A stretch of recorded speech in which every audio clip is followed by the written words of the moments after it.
અમદાવાદમાં રિક્ષા ચાલકોએ ભાડામાં કરી છે વધારાની માંગ। જી હા, સીએનજી ગેસના ભાવમાં વધારો થતા ભાડામાં વધારાની માંગ કરવામાં આવી।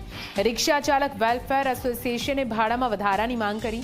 ભાડા વધારા અંગે પત્ર લખીને સરકારને જાણ કરી છે। 1.2 કિલોમીટરના ભાડામાં 10 રૂપિયા વધારો કરવાની માંગ કરવામાં આવી છે।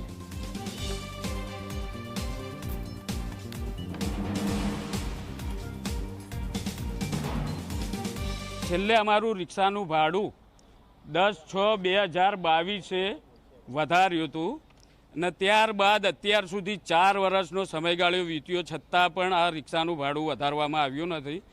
જો કે દર વર્ષે નિયમ છે રેટ કમિટીનો કે એપ્રિલ કે મેમાં ભાડું રિવ્યૂ કરવું પડે, પણ છેલ્લા 4 વર્ષથી સરકારે અન્યાય કર્યો છે।